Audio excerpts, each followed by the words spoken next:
Gimana caranya manusia biar selaras? Ya, lakukan hal yang baik. Yang baik itu apa? Yang harmoni dengan alam, harmoni dengan akal, harmoni dengan Tuhan. Kamu tidak harmonis dengan salah satu ini aja, tidak akan bisa baik hidupmu. Kalau kamu nggak harmonis dengan alam, kamu sakit. Manusia itu kan, tubuhmu ini kan bagian dari alam. Kalau kamu nggak harmonis, kamu pasti sakit. Nggak harmonis itu salah satu unsurnya terlalu banyak. Itu kan nggak harmonis. Terlalu banyak air ya kembung. Terlalu banyak angin masuk angin. Terlalu banyak apalagi unsur-unsur hidupmu kan banyak itu. Coba terlalu banyak gula, diabetes. Itu karena nggak harmonis. Oke, terlalu banyak ketawa, stres. Terlalu banyak, pokoknya terlalu banyak. Atau terlalu kekurangan, itu tidak harmonis juga. Harus harmonis sama alam. Yang kedua, harmonis dalam pikiran. Pikiran gak seimbang, ya itu tadi, stres. Tidak bisa mikir, hidupmu mesti kacau. Dan yang ketiga, harmonis sama Tuhan. Ini lebih bahaya lagi. Kok tidak sholat mas? Hubungan saya sedang tidak harmonis sama Tuhan. Ayo. Aku mau hati-hati itu. Hati-hati. Nah, saya baru bisa ranjang aku sementara. Enggak. Nah, harus harmonis lagi. Kenapa harus harmonis sama Tuhan? Karena alam semesta dan akalmu dan dirimu itu berjalannya, prosedurnya adalah logosnya Tuhan. Ketika kamu tidak harmonis sama Tuhan, itu kayak tadi, komputer kehilangan prosesor. Tidak akan jalan, hidupmu mesti kacau. Tidak ada tujuannya. Kan nanti ada filosofi yang ngomong tujuan itu. Sekarang tariklah tujuan terus-terusan. Haus, minum. Kalau sudah minum, lega. Kalau sudah lega, ngapain? Terus, itu kan filsafat namanya teleologis, mengejar tujuan. Puncaknya tujuan nanti ke Tuhan. Kawin, biar punya anak. Kalau sudah punya anak, ngapain? Kalau sudah itu terus ngapain? Terus kamu tarik, ketemunya juga logosnya Tuhan nanti. Maka harus harmonis. Hidupmu itu baik kalau harmoni. Jadi harmoni itu porsional dan proporsional. Takarannya pas itu harmoni. Tidak lebih, tidak kurang. Oke. Jadi kalau ingin hidupmu yang baik, yang pertama itu. Yang kedua rumusnya, hidup baik atau tidak baik. Tadi kan kita pakai akal. Yang di luar kontrol kita itu tidak bisa disebut baik dan tidak baik, katanya filsuf Stoa. Kamu kan tadi pingin harmonis dengan alam, dengan akal, dengan Tuhan. Ketika kamu berusaha untuk harmonis dengan tiga hal ini, ya sejauh yang bisa kamu kontrol. Yang tidak bisa dikontrol, ya tidak masuk hitungan.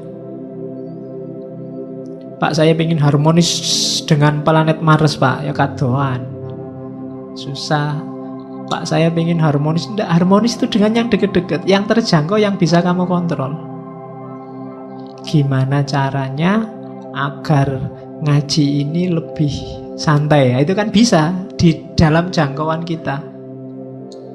Tapi yang di luar jangkauan ya tidak usah dihitung. Kalau dihitung ya wong di luar kontrol kita. Gimana caranya yang di ngaji malam ini masuk surga semua? Wah, itu kita di luar kontrol kita. Bisanya cuma mendoakan. Ya syukur-syukur besok kita bisa ngaji filsafat bareng-bareng di sana. Kalau enggak ya berarti ada yang kececeran itu berarti. Oke. Jadi harmoni tidak harmoni jadi tanggung jawab kita, terkena nilai atas diri kita kalau itu dalam jangkauan kita. Yang di luar jangkauan kita enggak. Misalnya ini tetanggaku kulitnya putih-putih, aku sendiri kok hitam ya, oh, ini harusnya jadi putih. Enggak, itu di luar jangkauanmu. Kulitmu hitam kan kamu nggak minta juga. Kalau bahasanya Ghazali, itu bedanya kholq sama khuluq. Kalau kholq itu paketan dari Allah, kita ya sudah diterima aja. Tapi kalau khuluq itu dari kita. Kholq itu kan rambutmu keriting apa enggak, kulitmu hitam apa enggak, bibirmu kayak gimana, itu kan Allah. Kamu enggak dosa, enggak apa-apa. Tapi kalau khuluq ini hubungannya sama dosa, berada dalam kontrolmu.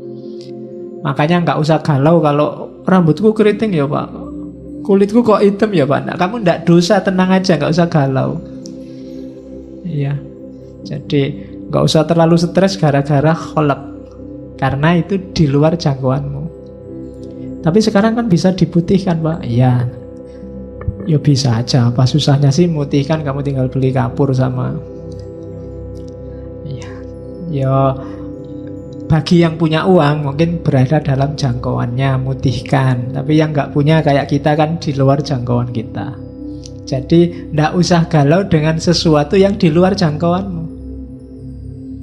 Pak, saya itu ingin menyelamatkan Ahok ya Pak. Gimana caranya? Nggak usah.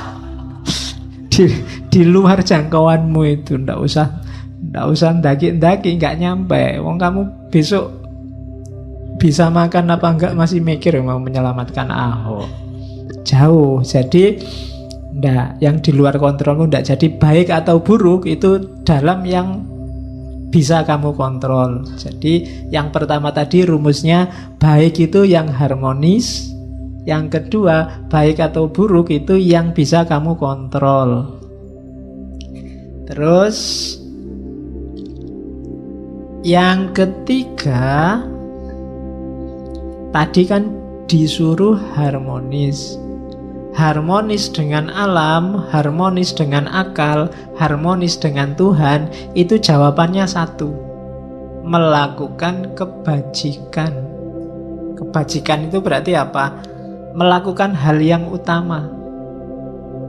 Semua yang baik, semua yang berakhlak, semua yang bajik, itu hasilnya harmoni.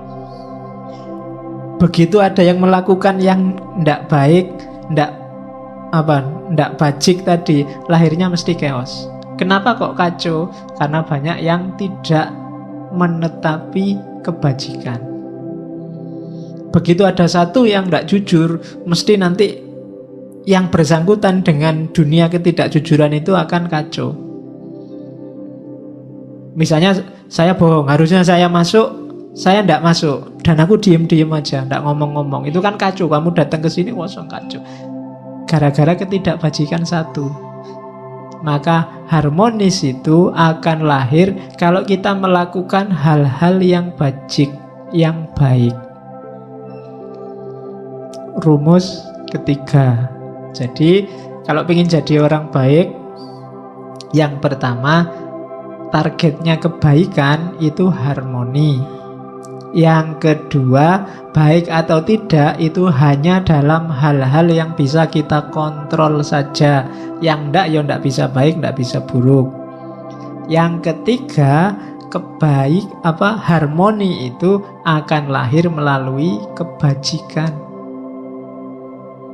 Enggak mungkin dari hal-hal yang tidak bajik akan lahir harmoni. Dari kecurangan, dari pengkhianatan, dari kebohongan, dari ndak akan. Mesti yang lahir chaos. Kalau sekarang belum, tunggu saja saatnya. Nah, jadi ini katanya Zeno ya. Jadi etikanya Zeno. Kemudian yang keempat, oleh karena itu, akhirnya apa? Harmoni itu akan kembali ke kita lagi. Tadi kan kita mewujudkan harmoni lewat jalur kebajikan. Kalau sudah bajik, akan lahir harmoni dalam jiwa kita. Tenang kita. Jadi rumusnya orang hidup itu katanya Zeno, yang pertama wujudkan harmoni dalam hal-hal yang bisa kita jangkau. Jalannya adalah melakukan kebaikan. Kalau semua sudah kita lakukan, jiwa kita akan tenang, harmonis juga.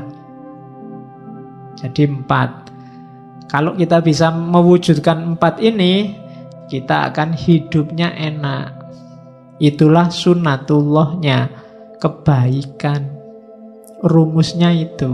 Kalau dilanggar sejak awal, ya, kita tidak akan bisa menemukan harmoni dalam diri kita. Kalau jiwamu masih selalu nyari, pingin enak, masih pingin terus nuntut terus, berarti kamu perlu mewujudkan ini. Jalanmu perlu dihidupkan lagi lewat kebaikan. Biar lahir harmoni, biar jiwamu tenang. Dan itu pun dalam hal yang bisa kamu jangkau. Yang tidak bisa dijangkau, ya berdoa saja.